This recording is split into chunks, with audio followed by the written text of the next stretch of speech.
Hello friends, मैं हूं advocate Arun Kumar तलवार।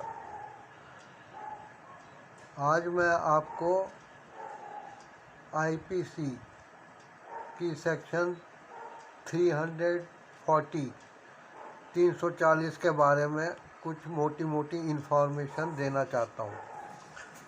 आईपीसी यानी इंडियन पीनल कोड, जिसको कि हिंदी में भारतीय दंड संहिता कहा जाता है। और पहले ज़माने में जब उर्दू वाला के थे और पुराना टाइम था तो इसको क्या कहते थे, ताजीरात हिंद जज कहते थे। पिक्चरों में भी आपने देखा होगा, ताजीरात हिंद की दफ़ा 340 में। तो इस तरीके से बोला जाता है। ये लॉर्ड मैकाले ने आईपीसी 1860 में कोडिफाई की थी और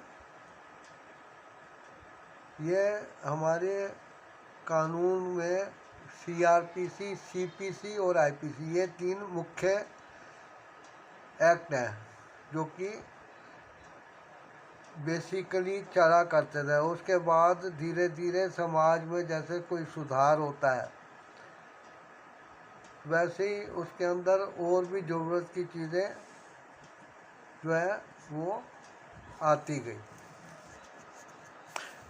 अब क्या है, सेक्शन 340 है रॉन्गफुल कन्फाइनमेंट। कन्फाइनमेंट क्या होता है? किसी को बंद कर देना, नज़र बंद करना, जेल में डालना, कमरे में बंद करना। मतलब ये कि उसको किसी नियत स्थान से बाहर ना निकलने दिया जाए। ये ज़रूरी नहीं है कि उसमें ताला लगा के ही रखा जाए, दरवाज़ा खुला हो सकता है और उस दरवाजे के बाहर 3-4 मुस्टंडे बंदूक के साथ खड़े कर दिए जाते हैं कि यदि तुम कमरे से बाहर निकले तो उड़ा दिए जाओगे। अब पुलिस जेल में डाल देती है तो वो भी कन्फाइनमेंट है। और कोर्ट में किसी अपराधी के विरुद्ध फैसला आता है कि इसको इतने साल का कारागार या उम्र कैद की सज़ा दी जाती है, तो भी कन्फाइनमेंट है। कन्फाइनमेंट क्या है? किसी कमरे में, किसी जगह ताले में या किसी और तरीके से उसको बंद कर दिया जाए। जैसे कि कोई पति अपनी पत्नी को बंद कर दे, कोई पेरेंट अपने बच्चों को कमरे में बंद कर दें, या किसी और व्यक्ति को जिससे झगड़ा हुआ हो उसको कहीं बंद कर दें। अब देखो, बंद इन्होंने भी किया, बंद पुलिस ने और कोर्ट ने भी कराया, लेकिन दोनों में क्या फ़र्क है? अब ये देखिए, मैंने आपको बताया 340 जो है वो रॉन्गफुल का मतलब तो आप जानते हैं कि रॉन्ग, गलत तरीके से कन्फाइनमेंट 340 में आता है। इसका मतलब रॉन्गफुल है तो राइटफुल भी होगा। तो आप देखिए, राइटफुल वो है जो पुलिस जिसको कि ऐसा करने का हक है, कानूनी हक है, उसके काम करने के दायरे में आता है। या एक कोर्ट जो कि अपराधी को किसी कारण से समाज से अलग रखना चाहती है, तो वो आईपीसी के अंडर उसको अरेस्ट किया जाता है। लेकिन वो आरोपी या अपराधी होता है। लेकिन यहाँ सिविल सोसाइटी में, यानी कि माँ बाप को, टीचर्स को, प्रिंसिपल्स को, या किसी ऑफिस की मैनेजमेंट को, किसी मालिक को, ऐसा कानून में कोई हक नहीं है कि वो किसी को भी बंद कर दे। इसलिए ये रॉन्गफुल एक्टिविटी है, गलत, गैर कानूनी। तो सेक्शन 340 जो है गैर कानूनी बंदी को कहा जाएगा, जिसमें किसी को कोई ऐसा करने का अधिकार नहीं है, इसलिए वो रॉन्गफुल है।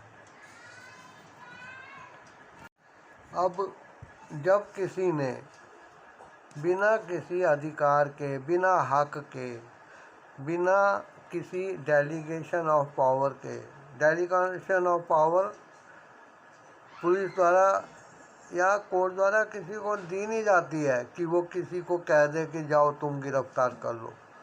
हाँ, लोग किसी चोर को, हत्यारे को, आतंकवादी को कहीं बंद कर सकते हैं। किसी के घर में कोई छुप गया तो वो उसके बंद कर सकते हैं, लेकिन उसको बंद करते ही वो पुलिस को सूचित करेंगे और पुलिस उधर आएगी अपने लोगों के साथ और उसको फिर गिरफ्तार करके ले जाएगी।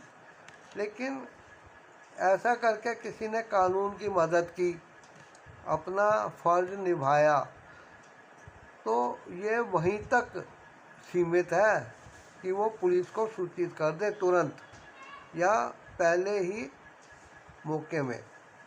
लेकिन यदि ऐसा वो नहीं करता, अब यूँ सोचे कि आतंकवादी दुश्मन देश का कोई आया था और किसी के घर में छुप जाए और कोई उसको बंद करके खुद ही सज़ा देने लगे या उसको भूखा प्यासा रखे, कि तो उसने देशभक्ति की भावना से ही एक हरकत है, लेकिन उसको कानूनी हक नहीं है।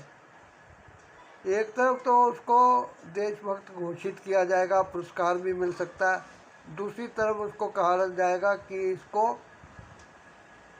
कोर्ट में पेश किया जाए,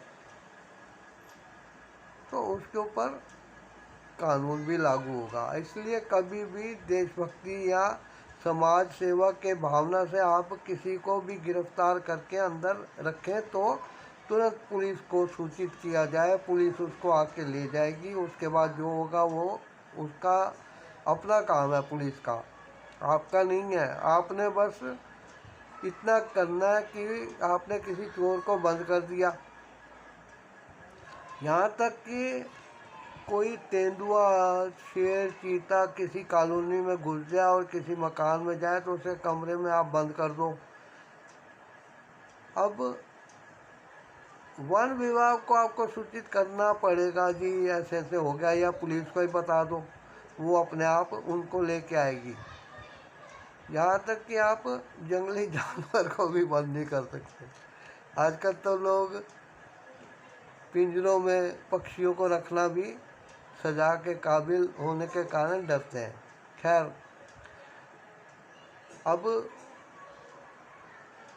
जब कोई ये गैर कानूनी काम करे, यानी कि आईपीसी के सेक्शन 340 में जो कुछ बताया गया है उसके हिसाब से वो कोई आदमी कर देता है काम, किसी को बंद कर देता है, अब उसे गैर कानूनी काम किया,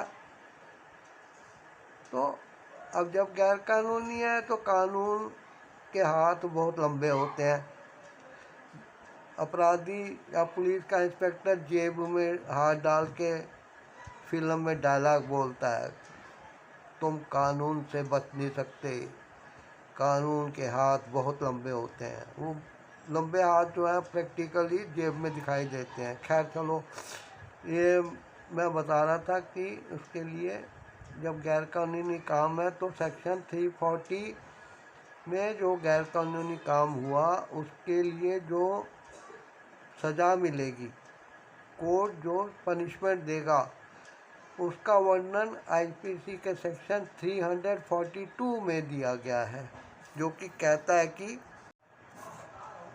तो सेक्शन 342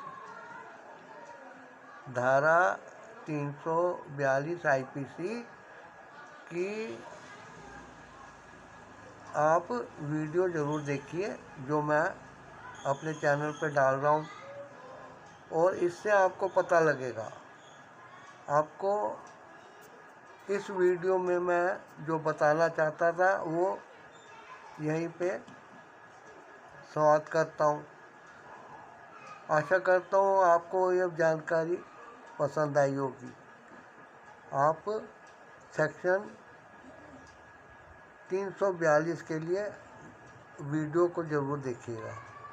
थैंक्स फॉर वॉचिंग। आप इस चैनल को सब्सक्राइब ज़रूर कर दें और कमेंट में बताएं कि आप ऐसा कौन सा सेक्शन है जिसके बारे में जानकारी लेना चाहते हैं, क्योंकि लोग कानून को अपने हाथ में नहीं लेते, लेकिन कानून उनको अपने हाथ में ले लेता है और वो जानकारी ना होने के कारण अभी आप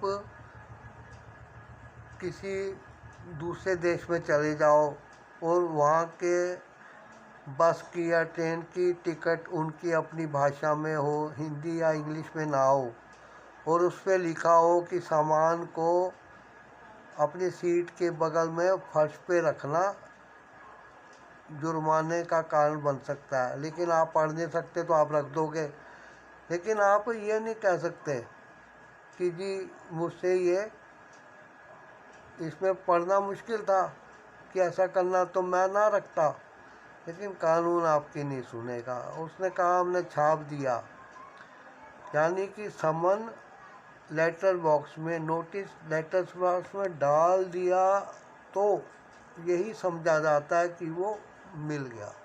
थैंक्स फॉर वॉचिंग। मिलते हैं अगले वीडियो में।